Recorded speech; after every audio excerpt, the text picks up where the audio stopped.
This sound was recorded on the 17th of December 1962. Medium Resident Flint.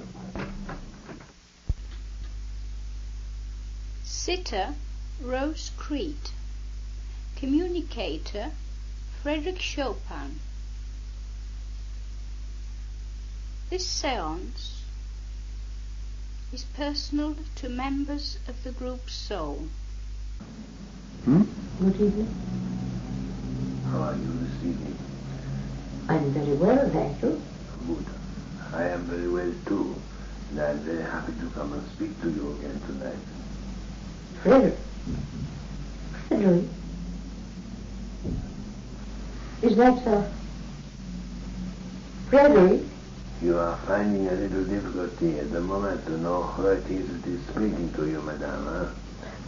Oh, No, don't start racking your brains, because I tease you a little bit, huh? Rosa. Rosa? All right, I call you Rosa, I call you madame. What would you like me to call you tonight? Frederick, it's you. Of course it's me. But I like my little joke. Oh, you are the limit. I am always the limit. I'm always interested in everything that goes on. I listen with great interest to everything that is said, by different people that may come here. I may not always myself speak, but I am very interested in everything that transpires. Fancy Valentino coming and No, it is not strange at all. After all said and done, he is very much part of this work, as you should know by now, and after all, he has been associated with us all before on several occasions. After all, there was a time when we were very close, he and I. Yes. But you wouldn't know about that, would you? Why not? Oh, I don't know. I haven't told you everything, have I? You haven't told me everything, but others have. Oh, by the way. The medium and Valentino were once brothers, and many centuries ago, Valentino and I were very close. In what way? Oh, so close it was not possible for you to realize it. You don't understand how two people can be one person. You don't was that the time when you were Benvenuto Cellini? You don't understand how the blending of souls and the blending of spirit is such that one may share temporarily a physical body when there is a great unity, when there is a great desire to do certain work on a certain level or a certain type of thing that is important.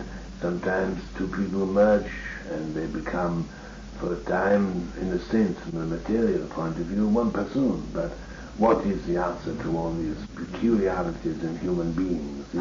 These dual personalities, yes. And also these people who are neither male nor female, these females that are more like men, and so on.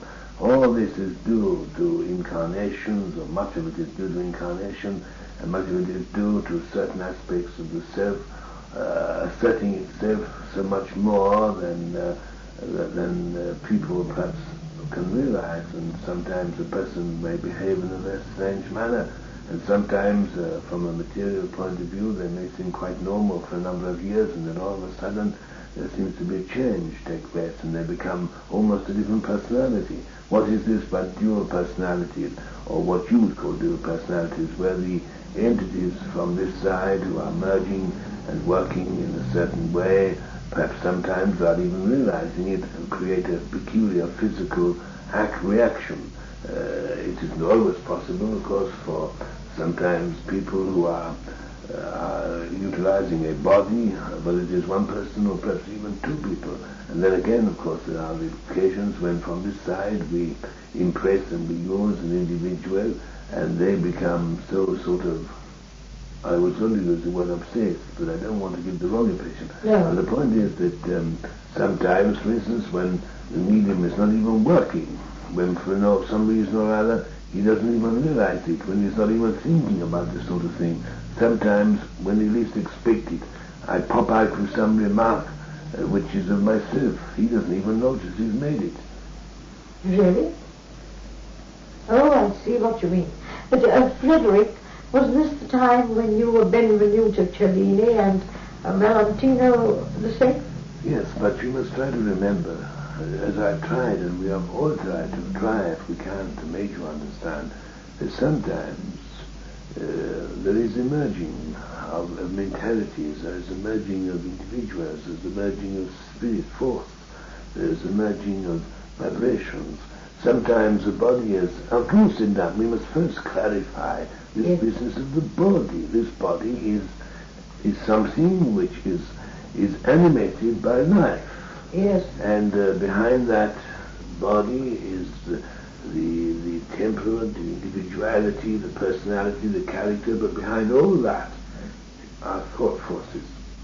But sometimes two people may merge and work on a certain body and give it life or feel the life behind it, and then when the work is finished through that particular body, the individuals may separate, go their, not exactly go their separate ways, but they become individual again. I wish I knew how to explain this to you. You just come down from your sphere of life, I suppose, and do you inhabit the body at the same time as the... There's no such thing as a spirit inhabiting a body. That is another fallacy of the fools that try to explain things. We don't actually inhabit the body in the sense that some people seem to think that we are in the body in the same sense that people think that when a person dies we sort of creep out of it. Yes. It's not like that. You cannot explain it in that way. What one must remember is that there is an etheric body which is a duplicate of the material body, which is animated by the spirit, which has no body in the same sense. And that is not necessarily inside the physical body, but it is an animating force which is behind the etheric body and the material body. And when the physical body dies, the etheric body still retains its shape and form, and it is that part of man that is recognized as an individual, and it is that part which people communicate with. For instance, communication, whatever form it may take, when someone comes from this side of life, it is the etheric body that is being used, which is being registered on the more material plane or nearer to the earth condition anyway. And it is the animating force of the spirit and the mentality behind it which gives life. The whole point is that there's too much talk about bodies. These bodies are merely vehicles in the expression of the mentality and the mind of the spirit, the vitality in the life, the vitalizing force which is life itself. But this etheric body is an important part of man of which he has no conception. People talk loosely about the spirit, but the spirit is something which is indefinable in as much that it has no shape or form. It is the etheric body that has a shape or form. But of course, when it enters into a more rarefied condition and atmosphere, it takes on a form more purified and more rarefied, but it is still, in a sense, the etheric body has undergone a kind of change, which becomes a spiritual body. But the etheric body is what we ourselves merge and use when we enter into the physical body to make a contact. And sometimes, therefore, because the mind of the individual, the spirit, the vitalizing force, the life, everything that is really fundamentally of the higher form of man is the manifesting thing behind all life. It is the manifesting thing behind all appearances of life in man. The point is that the body itself, you call it by a name, you call it, you have a shape and you have a form, but that in itself is merely a vehicle of the expression of the spirit. And it is possible for two spirits to animate the physical body, and the etheric body through the physical body. And the etheric body takes on a replica, as I've already said, of the material body. But what is important are the mind and the spirit, which is the motivating force behind our life. Yes. I see that. Yes, I see, Frederick. Don't you know that there are people who have a separate individual life in your world to all outward appearances, yes. And then all of a sudden something happens, yes, and they change, yes. And people do not understand it. Of course, there are the explanations which sometimes are quite true. That sometimes the body is taken over by an entity from this side who is earthbound, or perhaps it may be that in the case of certain people who are motivated by the highest motives and become very spiritual in their development, that they are, as it were, merged into, at least the spirit of the individual merges with the spirit of some higher entity, and there is a blending. You see, if only one can get rid of this idea of the importance of the physical body. For instance, if I am Cellini, and also someone else is also in a sense Cellini, we are talking of physical bodies and etheric bodies, but what is important, the motivating force behind a person, or what appears to be an individual, can often be several.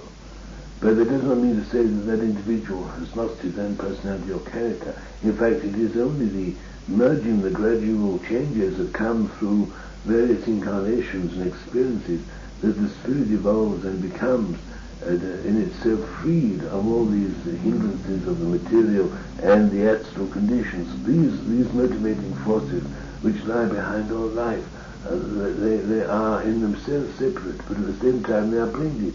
When one can rid oneself of this idea that an individual must be completely and absolutely individual, there is no such thing in the higher sense of an individual. There is an individual outward form or shape which to all appearances appears as an individual. But at the same time we realize more and more as we progress that we are all part of a great blending of soul and spirit, and that we are all contributing in some shape or form. But in the earlier stages of unfoldment and development, before one reaches a certain point in one's development, shall we say, there are often 2 or 3 animating forces or spirits behind one what may appear to be an outlet, such as a body or an etheric double or body. The point is that there are many forms of life, and all these forms of life have their substance and have their meaning and their purpose for a time. But as you progress, you begin to realize that you are part of all sorts of other things and people and conditions. You must never conceive the fact that because a person is named so-and-so, because they are to all outward appearances such and such a person, that they are necessarily complete and absolutely that one person. In a sense, you are only seeing a small aspect of that person. You're not seeing the complete person. You cannot. You are in a world of 3 dimensions. When you get outside 3 dimensions to 4 dimensions, when you realize the immensity of this, you realize that it is futile and stupid to try and put one person in a body and then say that this is this person. You are only seeing an aspect of a person. You are not seeing the complete. You are not realizing fully that the contribution that is made by all sorts of peoples and all sorts of influences from this side. And in a body there may be manifesting various forces, all at work for the common good, all in harmony, all striving to express and to create a greater personality than that which you can visualize while in the material body. The material body restricts. In my own work on your side I was still restricted by the material body, but all the time I was conscious of the fact that other forces were at work within me and around me. I didn't understand it, I didn't realize it, but I realized that I was trying to give so much and I could only give so little because of the lack of the piano, for instance, in my music. But there was so much I wanted to find and so much I wanted to do and so much I wanted to express, but there was too many limiting forces in the material sense. But once I could escape from the material body, once I could enter into the greater, fuller realization of things and truth, and then I began to stimulate more and more knowledge and experience over here, and once I was more tuned in and more able, I was able to perceive and to see and to be able to do. There are no restrictions here. We're not confined to 3 dimensions and physical bodies. But when you were alive on the earth, were there other etheric spirit bodies, etheric bodies that influenced you? There must have been. Yes, but I do not understand it, but I do know. And that is why I think it is so important for us always to try and realize that although we may retain an outward form and shape, and be recognized when we wish to be, that is, to be recognized by individuals as a certain person, known and loved by certain peoples at certain times, we can be recognized and we can lower, in a sense, if you like, our vibration, I can only use that expression, so that the individuals that love us, and we love too, of course, will be able to say, this is so-and-so, this is the person I love. But when they too have grown and expanded their knowledge, and they too have progressed, they realize that it is not individuals that are so important. It is the realization that we are all, in some miraculous way, of the same spirit, and that when we are loving one person, we are also, without even realizing perhaps at first, loving others. We are loving everything that is of life, everything that is linked with us, because we are all the time expressing not only ourselves, but we're expressing other facets of nature, other aspects of truth, other aspects of individuals that we've known and loved and who are part of us. You see, that is why when we talk about this family, we talk about this group, when we talk about individuals and individual lives and what we were once and what we may have accomplished, we are also concerned and all the time hoping to make it understood that we are all responsible one to the other for what we are and what we may become. We are not moving alone. We're not sort of just working out our own salvation. All the time we are assisting, and unconsciously perhaps in the early stages, assisting other people to work out there. That's where this marvelous thing is, that we are all so tuned in and so blended. And the more one developed one becomes, the more one realizes it. That's why when we talk about incarnations, there is an importance attached to them, of course. But all the time we are working out our own unfoldment. But as we're doing that, we are also consciously and unconsciously affecting others and having them to work out their story. I wish I could explain this to you. You are explaining very, very well indeed, and very fast. Well, you see, I know there are things which I think was told you some long time back now that would confuse, at times would be a little difficult to appreciate, understand. But what is important is to realize that we are all in tune. I think once one can realize that we are all part of the compass, we are all part of the harmony, we are all part of the construction, if you like, that one note on its own is useless. There must be a blending of notes, there must be a harmonizing and tuning in. Sometimes the notes can jangle because perhaps sometimes they are not played in tune, in harmony. That is where there is disharmony, and you get that among people, even people in our own group.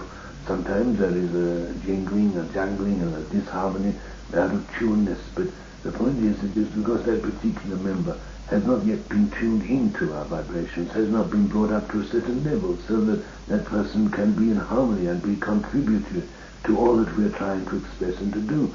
We know the importance of each one of us, but at the same time, we realize that we cannot and we must not expect to be able to achieve or to do or to become completely and absolutely as one until the rest have risen to a certain height. We must try to forget self. At the times we repeat this, we have to forget self. But at the same time, as we forget self, we have to realize that in doing that, we are unfolding ourselves. When we forget self, we have been told often, we are then on the right path for progression. We are on the path of spiritual awareness and consciousness. We are unfolding within ourselves and expressing more than ever we could. The more selfish a person is. That is why it is so wrong for so many people to think that the road of spiritual progression is that you must withdraw from humanity, that you must shut yourself away, and that you must live to yourself, that you must tune, as it were, in harmony all the time, mentally and spiritually, with God. It is not the way, it is not the true way. The true way is to realize humanity's faults and failings, to realize the immensity of the task, and to go out into the world and to battle with it and to fight all the things that beset you. Because while you are contributing towards other people's lives and happiness, you are unconsciously, but nevertheless most certainly unfolding your own self. Yes, I It's the only way, you know. Yes, I understand that, Frédéric. When we are on earth as individuals, perhaps when our consciousness is not aware of the tremendous importance of previous existences, when our conception of life is limited, and we are often sad and often unhappy, and we feel sometimes that we are, well, leading a useless existence perhaps. Sometimes we feel that we've accomplished nothing. Sometimes we feel that there's been no point in our lives. We do not see, we do not realize that possibly what seems to have been failure is not necessarily so in a spiritual sense. It has been a complete and absolute failure, if you like, materially, as you see things materially. Because you judge, not that you do, but many people judge things on a material level. But even you sometimes, you say, oh, I've not done anything, what use am I, and so on, so on, so on. But then again, you don't know. You don't fully realize that you have contributed a great deal in many ways to other people, sometimes consciously and sometimes very much unconsciously. But we are all vehicles. You see, when we are on the earth in bodies, we are vehicles of the expression and the unfoldment of the spirit. We are, if you like to say so, sometimes it is true, we seem to be limited. And yet, in a way, there are many things that we might accomplish and might do if we realize within ourselves that there is no limit, only that which we set if we are foolish enough to set it. But once we cast aside all the prejudices, and we make our minds open to receive, and we make ourselves willing to work and strive for the things that we know are good and fine, which will benefit not necessarily only ourselves but for others. When we blend, when we give out, when we are expressing, when we are doing the things that are the imperative things that are urging themselves through us, so when the spirit, which is the divine force which is flowing through us, when we are giving out, when we are expressing, there were times when I was able to receive this inspiration and this force with great intensity, and I would work for hours and forget time and forget everything, forget to eat, forget everything, and then I would be exhausted and I'd have to sleep. But when the next day I realized that which I had achieved was really great. There were times when I knew my greatness, but then again I realized deeply in myself it was not me. Although I have the praise, like so many artists have the praise for much they have done, in a sense it is not necessarily only oneself. One realizes the immense power of love, the tremendous force, the vitality which flows, which comes. It's something that falls upon us. It's something that just happens in such a strange way, and we know it is there, and we know it is the moment to work, the moment to achieve. We artists always know the right moments that come upon them when they can achieve and when they cannot. That is why an artist cannot work just to the clock. You cannot say to an artist, sit down and compose this or do that. The artist cannot do it on just like that. It is always the spirit that is there, that is bursting through, that is expressing, and then the physical body can take no more. It must give up for a little while. It must relax. It must allow itself to become sort of settled and become, as it were, able to readjust itself. You know, I've only had to explain this thing that the world calls genius. It is something the world never understands. Why it is that one man can be a genius and another man can be a failure. Why it is that one man who has great ability and yet never seems to achieve anything, and yet there are these souls who seem to achieve such remarkable things in their lifetime. There are so many that one can point to, great artists, great composers, great poets, great, all kinds of greatness in different forms, different ways. But they are all victims, if you like to use the term, of what we term or what you term inspiration, which after all is but the spirit that moves and animates, which comes from not only oneself, but comes from outside oneself, comes from varying forces, of individual forces too, of peoples also. It is all that we are trying to express all the time, and we cannot expect always bodies to be, because they are clumsy things, and they are not always easy to command and easy to use. If only I can explain to you how it is that these things can be, how it can come about that even the most extraordinary person who you would not think could do anything, who appears on the surface to have nothing to offer, and yet that person all of a sudden becomes animated by something which is obviously not of themselves, which makes them do something that is tremendous, which causes the world to sit up and acclaim him as a great poet or a great artist or a great writer or a great musician, whatever it is. Only you can realize it is this great, wonderful force which is life, which is animating us on the highest level. When this comes to us, then indeed are we really making the tremendous progress that is so necessary in our evolution, our development. Only you can understand this. I don't know how to explain to you. But these people who suddenly get inspirations or suddenly become famous, they must have something in them to encourage other entities. Of course they must have something, but at the same time it is that they are often very old souls, and that they are reborn into the world for a purpose. I don't say in every instance, but in many instances old souls who are returned to the earth in a physical body. They are chosen sometimes, and sometimes they're being sent back.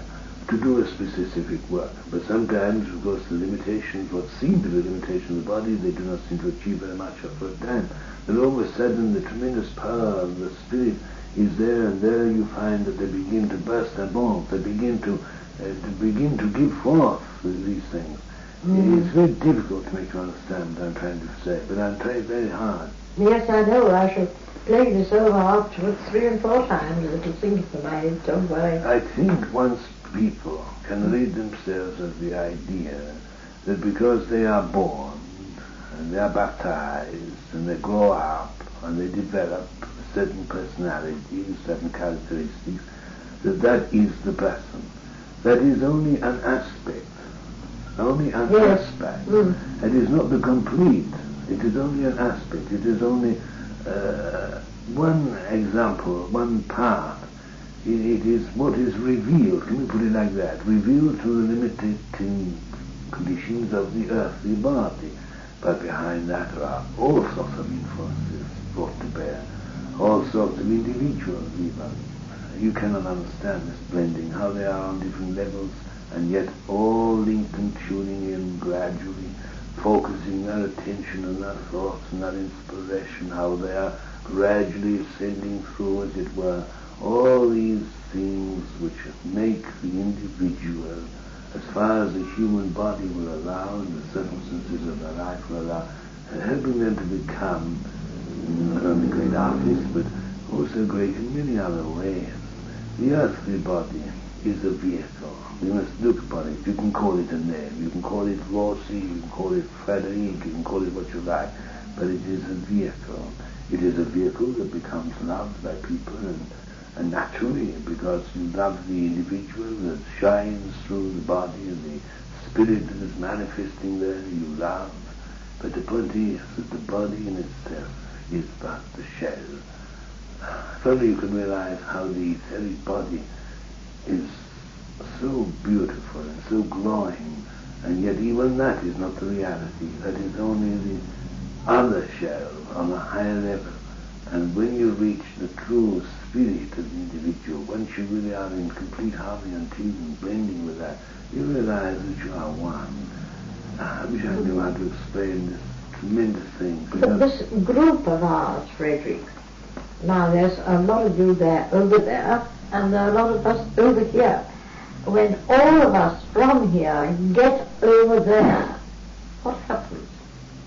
Well, I think eventually when all the group are completely in harmony, completely in tune, then we shall, not only because of the blending of our personalities and our individual characters and our development of soul and experience, we shall then form a unified whole, if I put it like that, which will enter into a different state of being on a much higher plane still, and we shall evolve further. I see. And then you don't have any form then at all. I'm not suggesting that you will not have form, but if only one can appreciate the real, to realize this, in some measure you should understand this, because you cannot really say, when you love a person, that you know a person, because you know certain things about a person, certain aspects of their character. You sort of touch certain parts of them, and you become conscious and aware. But at the same time, there are things that are mysterious, but you sense and you feel, but you can't touch. You cannot really touch a person. You can touch a physical body, and in the expression of the physical love, but what is it, this tremendous something that when the person's body ceases to function, this tremendous something that is the reality, when it is finished functioning through the body, is inanimate and has no life, no meaning. You, in a sense, you see, you must try to realize that it is our souls that are blending. It is our souls that are acknowledging each other. It is our souls that are responsible for everything and are conscious of all things. The bodies that are useful to us, they are given to us for a time, but they are not the realities. No, but what confuses me is not the bodies, but the etheric body and the spiritual body and goodness knows how many other bodies. Well, there is the earthly body. There is the etheric body, which is in the etheric atmosphere, which constitutes the replica on a higher level of the physical body. And there is the animating force, which vitalizes, which is the spiritual. I won't call it a body, but it is the spiritual force which animates. But you see, whenever we want to be recognized, or whenever we want to be known, we animate and use the etheric body. Oh, I see. How do they use them? By thought process, by the power and the realization of self. You see, we come back to self in a sense because we cannot avoid it when we talk in an earthly language. But when we want to be recognized, we think of self.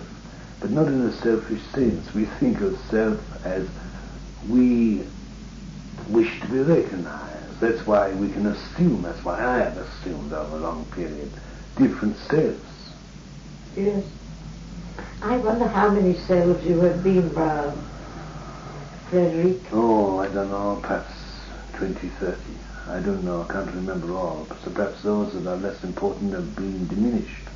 Because when a thing ceases to be important and ceases to have any bearing or meaning, when the thing has finished its purpose, it ceases to exist.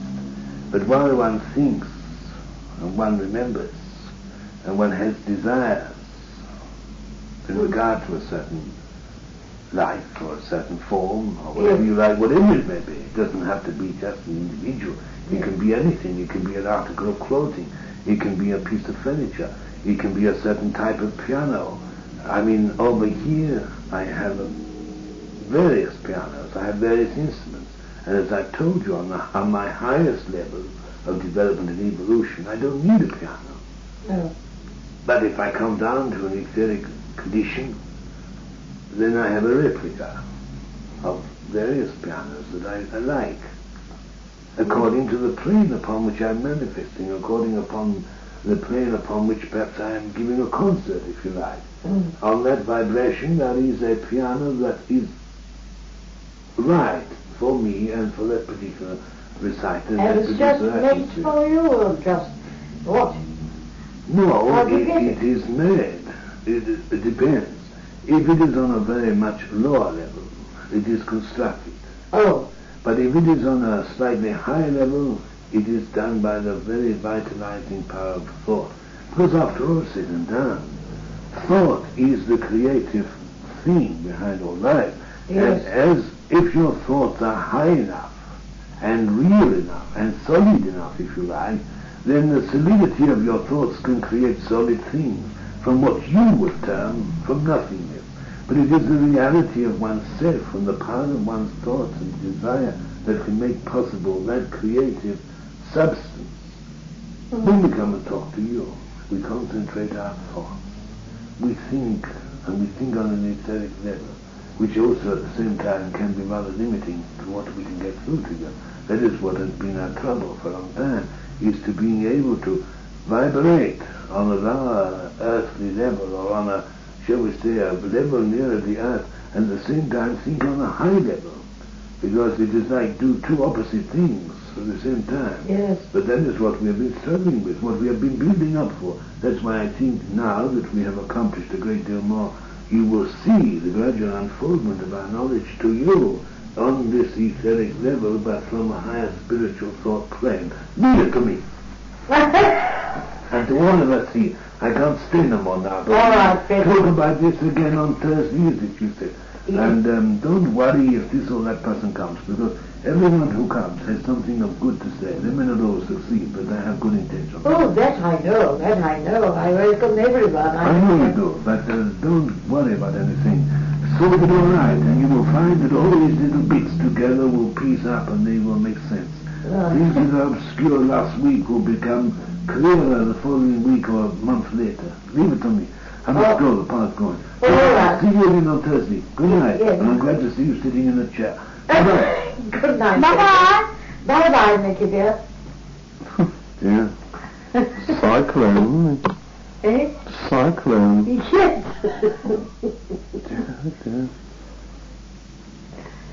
Yeah. It was very good, wasn't it?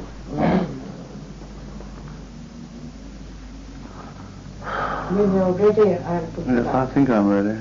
Wait a minute, Papa, so it could just be a little... Oh, I'm fully wide awake now. You are? I'm curious to see how much tape there is left. I'm wondering. Oh, it's quite a bit.